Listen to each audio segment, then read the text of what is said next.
अगली खबर का रुख करेंगे। अगर आपको ऐसा लगता है कि राजनीति में परिवारवाद ये चलन सिर्फ हिंदुस्तान में है तो आप गलत सोचते हैं। अमेरिका में इन दिनों खुलेआम परिवारवाद चल रहा है। ट्रंप ने अपने 2 समधियों को सरकार में बड़ा पद दिया है। हमारी इस रिपोर्ट में ट्रंप का परिवारवाद देखिए और इसके बाद बाइडेन का पुत्र मोह आपको दिखाएंगे।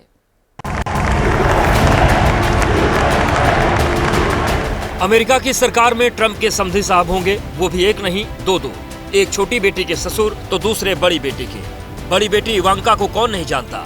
अपने पिता के साथ कंधे से कंधा मिलाकर चलने वाली इवांका को अब पापा ट्रंप ने दोबारा प्रेसिडेंट बनने का गिफ्ट दिया है। इवांका के ससुर और अपने बड़े समधी चार्ल्स कुशनर को ट्रंप ने फ्रांस में अमेरिका का राजदूत बनाया है।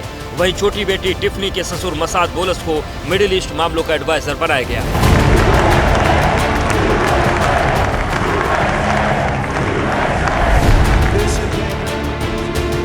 इस फैसले से ट्रंप ने अपनी दोनों बेटियों को खुश किया है। बेटियों के साथ उनकी मां भी खुश होंगी, क्योंकि सरकार में मलाई खिलाने के लिए भी ट्रंप ने सोशल इंजीनियरिंग की तरह परिवार की इंजीनियरिंग की है। 78 साल के ट्रंप ने 3 शादियां की है। पहली पत्नी इवाना की बेटी इवांका के ससुर को 1 पद दिया। दूसरी पत्नी मार्ला की बेटी के परिवार को भी फायदा पहुंचाया। तीसरी शादी वाली पत्नी मेलानिया तो फर्स्ट लेडी ही बनेगी, तो उनके लिए यही तोहफा काफी है। चुनाव प्रचार में भी ट्रंप का परिवार उनके साथ खड़ा था। जीत के बाद जब ट्रंप दुनिया के सामने आए तब उनके साथ उनका पूरा परिवार दिखा था। इस बार के कार्यकाल में तो ट्रंप ने वैसे भी किसी की परवाह नहीं की। चुनाव में पैसे देने वाले दोस्त एलन मस्क को एक डिपार्टमेंट का प्रमुख बना दिया। टीवी एंकर को डिफेंस की जिम्मेदारी दे दी और अब अपने परिवार को बड़े पद दे दिए। फ्रांस के राजदूत चार्ल्स कुशनर रियल एस्टेट के क्षेत्र में काम करते हैं। ट्रंप ने उन्हें एक डील मेकर के तौर पर पेश किया। मिडिल ईस्ट के एडवाइजर मसाद बोलस लेबनान मूल के अमेरिकी बिजनेसमैन हैं। उन्होंने ट्रंप की जीत के लिए अरब अमेरिकी और मुस्लिम नेताओं के साथ कई बैठकें की थी। हालांकि इवांका के ससुर और ट्रंप के बड़े समधी चार्ल्स कुशनर पर टैक्स चोरी और गैर कानूनी चुनाव फंडिंग के आरोप थे। उन्हें 2 साल की जेल की सजा भी हुई थी। बाद में ट्रंप ने अपनी ताकत का इस्तेमाल कर 2020 में व्हाइट हाउस छोड़ते छोड़ते उन्हें माफी दे दी थी। उस दौरान ट्रंप ने अपनी समधी के साथ कई करीबियों के माफी वाले डॉक्यूमेंट पर साइन किए थे। और कुर्सी छोड़ने से पहले अपने करीबियों को फायदा देने वाली प्रथा को बाइडेन ने कंटिन्यू किया है। बाइडेन भी जाते जाते अपने बेटे को माफी दे करके जा रहे हैं। उनके बेटे हंटर पर अवैध तरीके से बंदूक खरीदने, टैक्स की चोरी करने के आरोप थे। कुछ दिनों में उन्हें सजा मिल सकती थी, लेकिन इससे पहले ही पापा बाइडेन ने अपने बेटे को बचा लिया।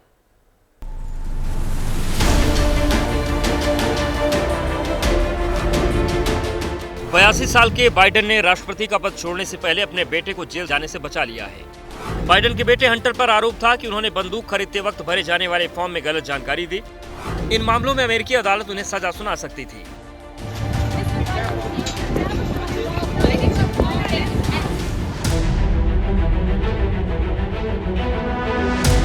लेकिन इसी बीच एंट्री मारी पापा बाइडेन ने। अपनी राष्ट्रपति की शक्तियों का इस्तेमाल कर उन्होंने बेटे के माफी वाले डॉक्यूमेंट पर साइन कर दिया है। याद रहे, ये वही बाइडेन है जिन्होंने इसी साल जून में अपने बेटे को माफी देने से इनकार कर दिया था।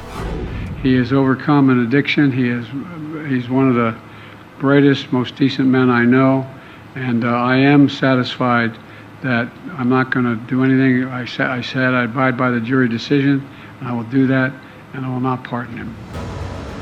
5 महीने में ही बाइडेन ने अपना मन बदल लिया। हंटर को माफी देने के फैसले के पीछे उन्होंने अपना तर्क दिया है। उन्होंने कहा, जिस दिन से मैंने पदभार संभाला था, मैंने कहा था कि मैं न्याय विभाग के फैसले में दखल नहीं दूंगा। मैंने अपना ये वादा निभाया भी है, लेकिन मैंने देखा कि मेरे बेटे को निशाना बनाया जा रहा है। उस पर गलत तरीके से मुकदमा चलाया गया और इसीलिए जाते जाते बाइडेन ने अपने बेटे को बचाया। आइए अब जानते हैं कि किस नियम के तहत बाइडेन ने ऐसा किया। प्रेसिडेंट बाइडेन ने अपने बेटे को जो पार्डन किया है, वो पावर अमेरिकी प्रेसिडेंट के पास होती है आर्टिकल 2 के सेक्शन 2 में। तो ट्रेडिशनली ये हुआ है कि अमेरिकन प्रेसिडेंट अपनी टर्म के दौरान तो किसी को ज्यादा पार्डन नहीं करते, बट जब इनके 4 साल का कार्यकाल खत्म होने लगता है तब आखिरी 1-2 महीनों में ये कुछ ऐसे लोगों को पार्डन करते हैं जो इनके जानने वाले होते हैं।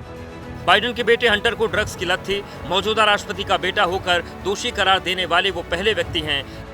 केस के शुरुआती दिनों में जब बाइडेन ने इसमें दखल नहीं दिया तब उनकी तारीफें हुई। उन्हें सेल्फलेस हीरो बताया। जाते जाते बाइडेन ने अपने ऊपर परिवारवाद और पुत्र मोह का टैग लगवा लिया।